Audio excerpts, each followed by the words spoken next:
What's up, YouTube? Welcome to another installment of the C5 FRC build.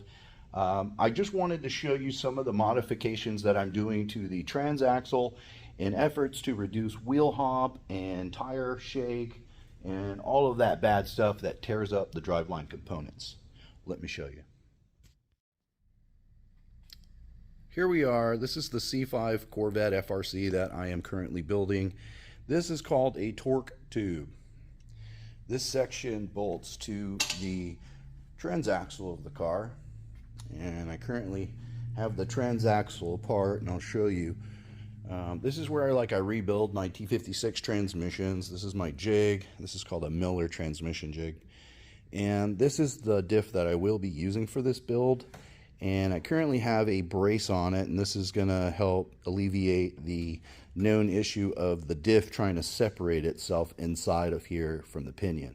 And what ends up happening is they end up stress cracking and trying to separate this differential from the inside, cracks the case, trying to walk itself from the driveline shock. So we can help reduce that with this ECS transmission brace.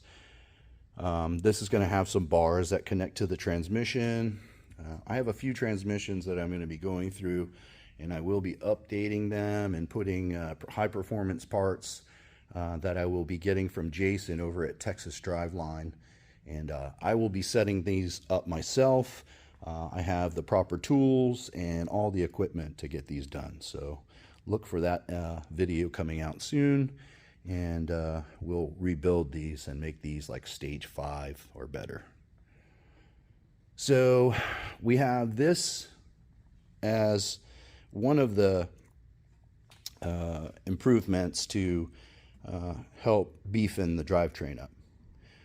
Another one is the differential brace that this mounts to, and I actually don't have it here, but I will show you that. I'm currently setting up the car now.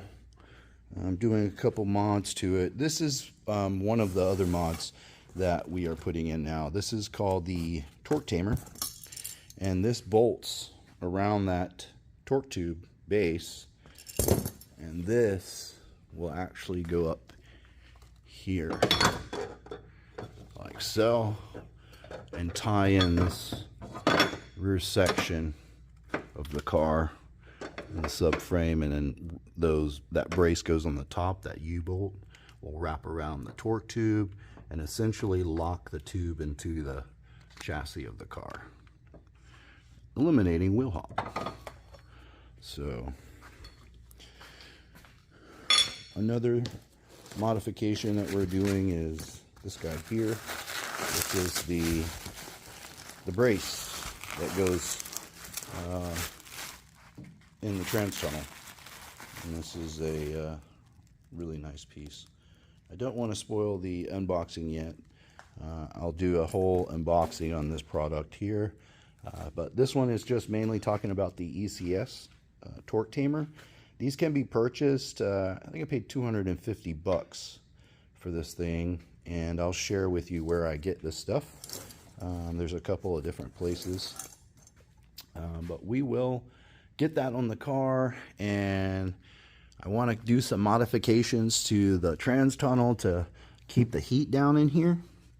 So I bought a bunch of the DEI gold heat reflective, heat radiant tape that's going to go in here. I'm going to also do this firewall, and that's going to really help with some of the heat that the engine's going to produce, and on long trips it won't soak the chassis with heat and keep us nice and comfortable.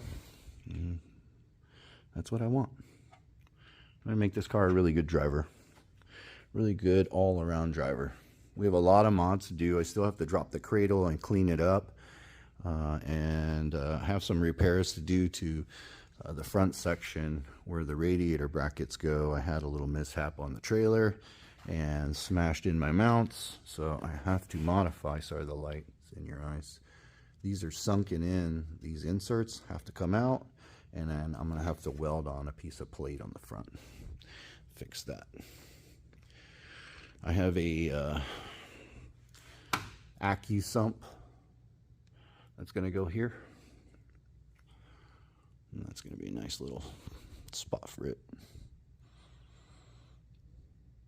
Super excited for this car. I have the wide body fenders going on. I have to pull these off. I'm going to paint those rear quarters to match the car. I don't like the carbon showing.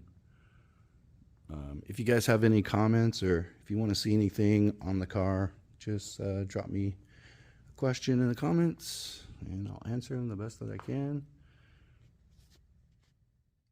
So I wanted to show you the difference between the forced induction performance transmission brace. This is the one that goes under the diff, just like this guy here, and this is the factory one that it replaces. And if you look in here, it's just look at it, how sloppy it is. It already moves around. It's rubber. Imagine putting like 600-700 horsepower to this thing, snatching gears up with sticky tires. It won't take long for this thing to show you what it does not want to do. So we're gonna manipulate our drivetrain and put something a little more beefy, and that's where this guy's going to come into play, and we're going to do that. Hopefully it will eliminate the wheel hop as well as those other components that I showed you. So that's it in a nutshell. I really hope to get this car underway, but as you know, builds like this take time. I'm still waiting on parts. It's been kind of hard to get some parts in from manufacturers. I don't know if it's just supply and demand or you know what it is, but it's like, man, now you're ready to buy the parts that you've always wanted, and it's very hard to get some of this stuff in. So cross our fingers that we get some of these cool parts in, and I'm able to get this build underway for you and give you some good content. Please like and subscribe, and I hope to see you again. Take care.